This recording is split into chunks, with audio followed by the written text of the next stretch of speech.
চাকরির নাম করে প্রতারণার অভিযোগে গ্রেফতার রানাঘাটের তৃণমূল নেতা সৌভিক ঘোষ ওরফে গুড্ডু। রবিবার রাতে রানাঘাট থানার আইসতলা থেকে ডায়মন্ড হারবার পুলিশ গ্রেফতার করে তাকে। জানা গেছে, চাকরির নামে মিথ্যা প্রতিশ্রুতি দিয়ে টাকা নেওয়ার মামলা তদন্ত করতে গিয়ে ওই নেতার নাম সামনে আসে। তারপরই পুলিশ গ্রেফতার করে তাকে। দেখুন, আমিও বিষয়টা শুনেছি।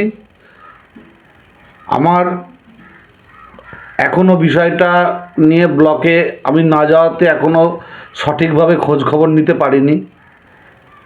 আমি খোঁজ খবর নেব, নিয়ে দেখব ঘটনাটা কতটা সত্য। যদি সে এরকম অসৎ কাজ করে থাকে তাহলে তাকে তো সাজা পেতেই হবে। খবরটা আমরাও পেয়েছি। এ সারা রাজ্যের যে নেটওয়ার্ক, প্রতিদিন তৃণমূল নেতা গ্রেপ্তার হচ্ছে। ইডি সিবিআই সঠিক কাজ করলে টোটাল মন্ত্রিসভার অনেকেই জেলে থাকতো, কিন্তু একদম নিচু তলা পর্যন্ত এটা শুরু হয়েছে। রামনগরে যে খবর আপনারা শুনেছেন সেটা সঠিক খবর, এবং তার নেতৃত্বে রামনগরের অনলাইন জুয়া থেকে শুরু করে বিভিন্ন দুর্নীতির জাল ছড়িয়েছে। যদিও অভিযোগ মানতে নারাজ অভিযুক্তের পরিবার। আমরা কিছুই জানতে পারিনি, হট করে কালকেই ধরেছে। আমরা ছিলাম না বাড়িতে, শুনি তেজবিঘা মোড় থেকে ধরেছে ভাইকে।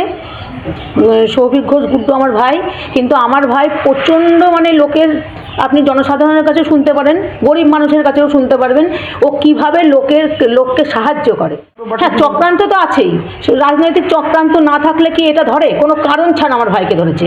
আমি চাই এর বিচার, প্রমাণ দিক যে হ্যাঁ এইটা করেছে। এটা এই কারণে শুনেছি, আমি শুনেছি যে অনেক কথা বলছে, তা আমি চাই আমার ভাইয়ের সেটা প্রমাণ সহকারে আমাকে হোক। হট করে এরকম রাস্তার মধ্যে ধরবে, এটা তো ঠিক না। একটা আবছা ভাবছি যে আমার ছেলে কোনো অন্যায় কাজই করে না, এবং দান ধ্যান করে, সবাইকে ভালোবাসে, সবার বিপদে আগিয়ে যায়, এটাই জানি। প্রত্যেকে ভালোবাসে, শুধু এখানে নয়, পুরো রামনগর গ্রাম থেকে শুরু করে সকলেই ওকে ভালোবাসে। প্রসেনজিৎ বিশ্বাসের রিপোর্ট, ক্যালকাটা নিউজ।